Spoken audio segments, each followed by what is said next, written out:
Cycle day 1 of the next cycle, it's a-coming.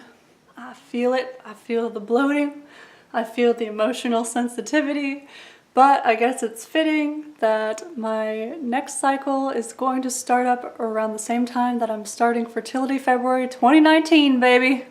Hey everybody, welcome to #FertilityFebruary 2019.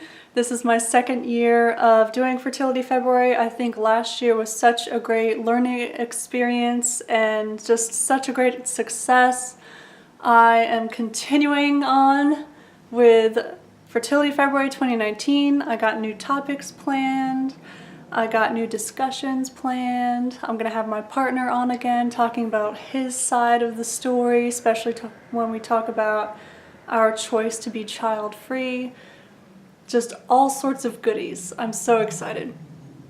But before we get deep into what's coming for Fertility February 2019, let's talk about what the Fertility Awareness Method is, because it isn't very well known, and how people can potentially benefit from it. So stick around.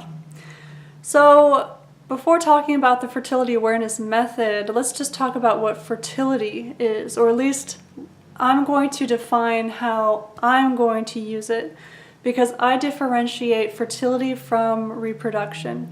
Reproduction is the actual baby making, it's, creating a new human being, right? Fertility we can consider as a fifth vital sign, and I actually did not come up with that term. Let me give credit where credit is due. There's actually a book that recently came out from one of my favorite podcasters ever. Her name is Lisa Hendrickson. She's based out of Canada, I think Ontario, I'm not sure.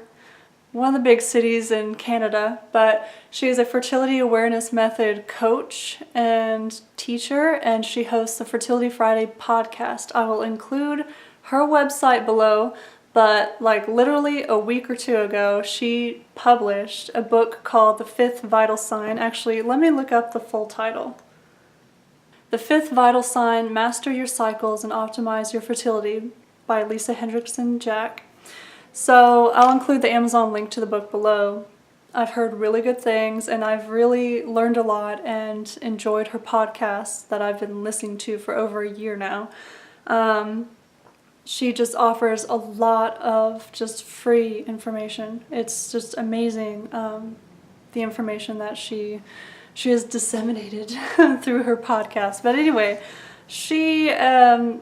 her book talks about fertility as a fifth vital sign, meaning that we could all benefit from paying attention to our fertility. And when I mean we and all, I'm talking about everybody, no matter what genitalia you have, no matter your gender identity, no matter your sexual orientation, no matter your socioeconomic class, no matter how you identify racially or ethnically or nationally, no matter your decision to have or not to have children.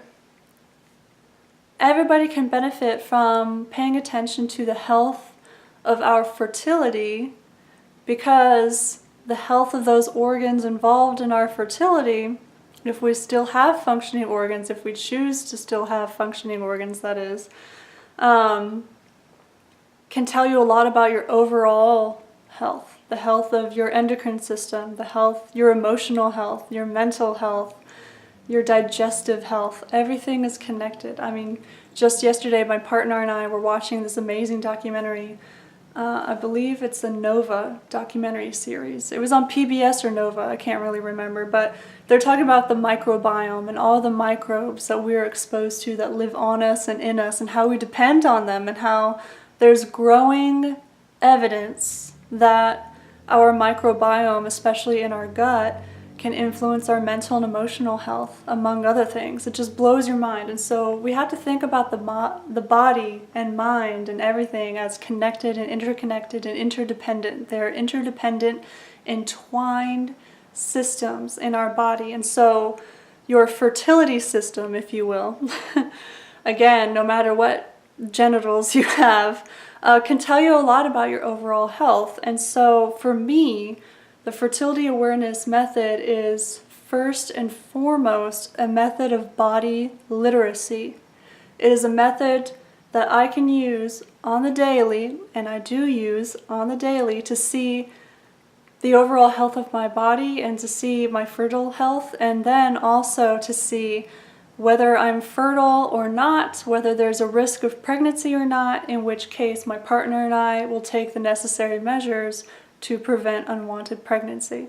So I would say first and foremost, it's a method of body literacy by taking a look and keeping track of that fifth vital sign of overall health. And then secondly, it's a method to either avoid pregnancy or achieve pregnancy. That's it. That's all it is. So before giving my usual caveat / laying the ground rules for this series, I just want to talk a little bit briefly about my personal experience with the Fertility Awareness Method, what brought me to the method and all that kind of stuff, which I've gone into more detail in a video that I'll link up here. I will also link below the playlist that I have about my journey with the Fertility Awareness Method, and that will include all of last year's Fertility February videos, which I highly recommend checking out. I'm proud of the work I did in those videos, and they're really good central basic topics, which I'll get into here in a second.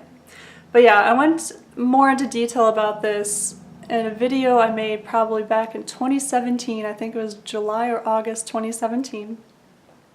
But basically, in as small a nutshell as I can muster, I came to the Fertility Awareness Method when I was, I believe, 29 years old.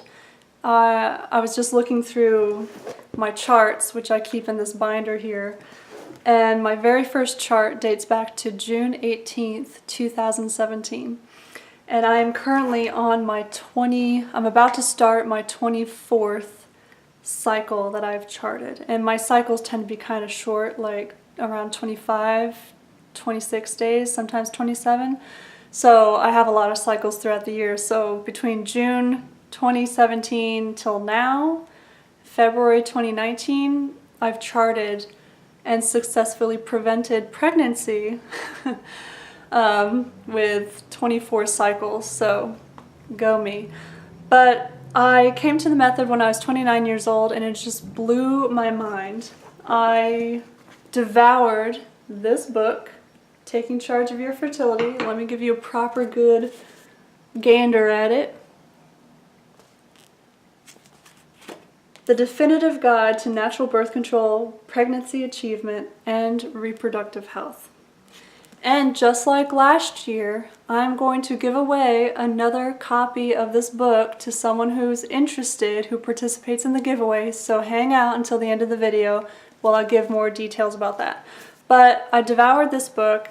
I was experiencing recurrent yeast infections, and in the past I have experienced recurrent UTIs and vaginal irritation and those kind of issues with my vagina.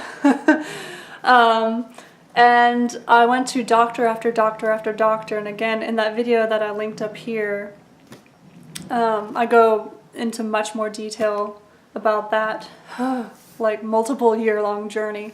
But ultimately I found the Fertility Awareness Method because the solutions and the answers that the gynecologists and my doctors were giving me just weren't doing the trick. I felt like they weren't really listening to me, so I went out and I researched on my own, and I tried to find a method of body literacy to keep track of my fertility health. Again, thinking of fertility as that fifth vital sign of health, right? And lo and behold, after paying more attention to my diet, it's kind of like a domino effect. By charting my cycles and paying attention to my basal body temperature and my cervical mucus, I began to see patterns, and I began to see how things lined up when it came to my diet, my exercise, or at that time lack of exercise regime, how I was taking care of myself, but the other areas of my life where I wasn't really taking good care of myself. And I got the overall picture, and I discovered that all of these recurrent infections had actually had a psychological and mental emotional base to them. They were caused by my mismanagement of my anxiety, basically. My stress and my anxiety manifests itself in very physical ways in my body through like recurrent and chronic pain in my shoulder and my wrist and my right arm and hand. Like that's a focus for my anxiety in my body. And everybody's body is different. For you, if you suffer from anxiety like I do, it might manifest itself in a weakened immune system or other health issues. But for me, it was pain in my shoulder, my right neck, shoulder, arm, and wrist, because everything just clenches and tenses up when anxiety gets bad. But then it also manifested in these infections, in the UTIs, and in the yeast infection and the vaginal irritation and stuff that kept coming back and back and back. And no matter what I did, nothing helped.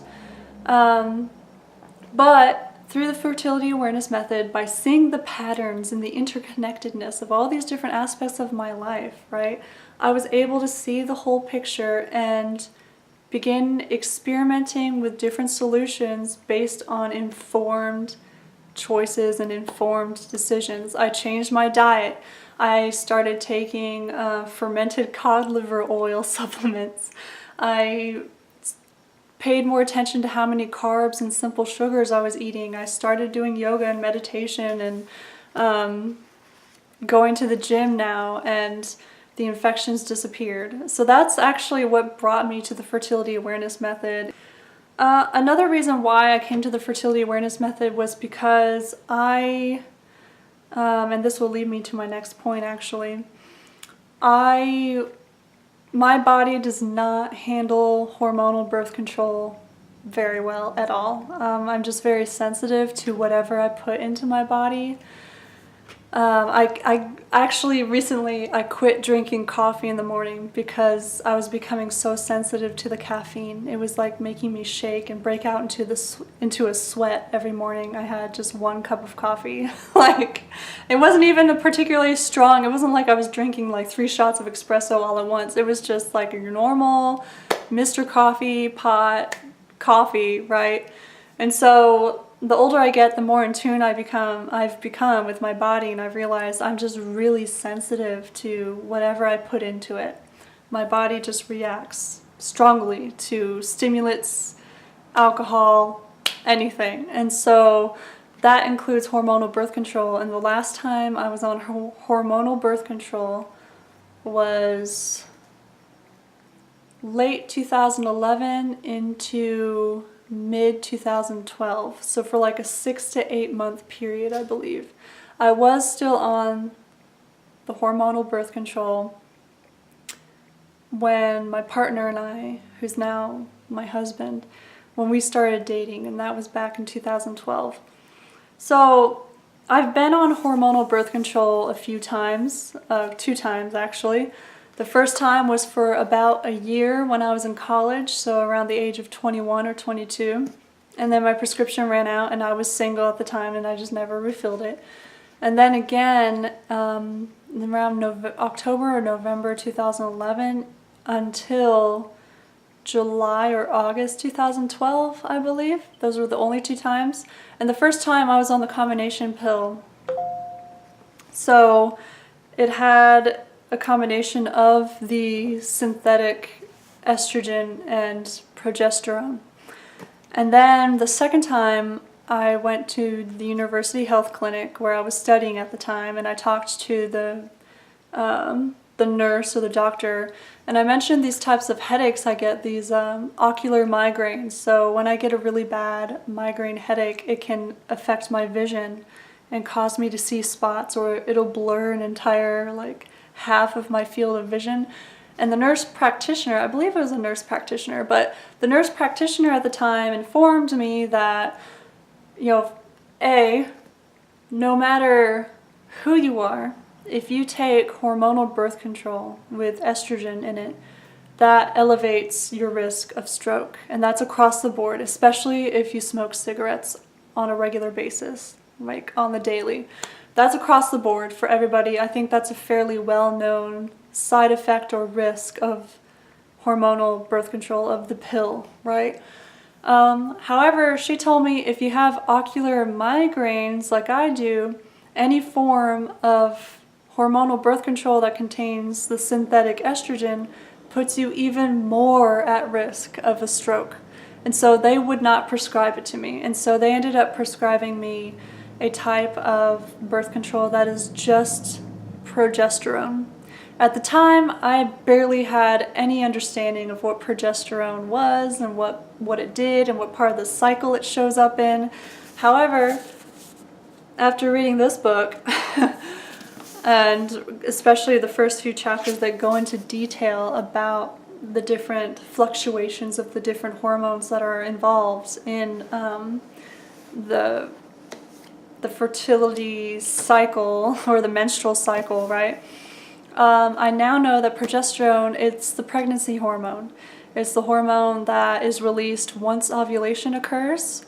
So I was taking these synthetic progesterone birth control pills on the daily, and it made me feel like I was PMSing on the daily, all day, every day. I felt miserable. It made my skin break out in really bad cystic acne, especially along my jawline.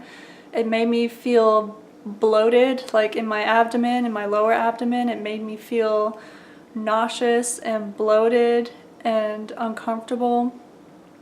It made my breasts incredibly swollen and sensitive, like getting into the shower and feeling the water coming down from the shower, if it hit my nipples at the wrong angle, it was like, it felt like they were being stabbed. They were so sensitive, and it was just so uncomfortable. It made me feel depressed and low energy. It made me moody. It made me miserable. Actually, it was my partner who convinced me to stop taking them. And my partner is a cis hetero man. And it just blew my mind. And I'm so thankful to have him be a part of my life, to have a feminist husband, like truly feminist husband. And we'll get into this when I have him on here again this year, later on in a few weeks for this series. But the fact that he was saying, like, look, just stop taking the pills, we'll use condoms, whatever, you know, he just told me, like, I don't want to see you suffering anymore. Stop taking those pills, we'll figure out another way. And so from 2012, like August, September maybe, 2012 until June, well, until really, let me think, more like September or October of 2017. So what is that, 5 years? So around for 5 years, we just used condoms every time we had sex. And we never had a condom break. We never had a serious pregnancy scare. Like, everything was all good. But then the infection started, and then as I was explaining earlier, I was getting frustrated with my doctors and gynecologists, and then I discovered the Fertility Awareness Method. And so, talking about my experiences with hormonal birth control and how negative they were for me, I just want to be abundantly clear about this. I am not anti-pill or anti-hormonal birth control. What I am for is everybody having the right to have access to information about how their own bodies work, everybody having the right to practice autonomy over their own bodies, and that includes their own reproductive systems or fertility organs, as I like to refer to them, and everybody having the right to choose what is best for them, depending on their given circumstances at any given moment, right? So, to me, the fundamental issue is not that everybody should quit taking hormonal birth control because it's evil and it's Satan and they're pumping you full of these synthetic things and there's all these health risks that they don't tell you about and blah, blah, blah.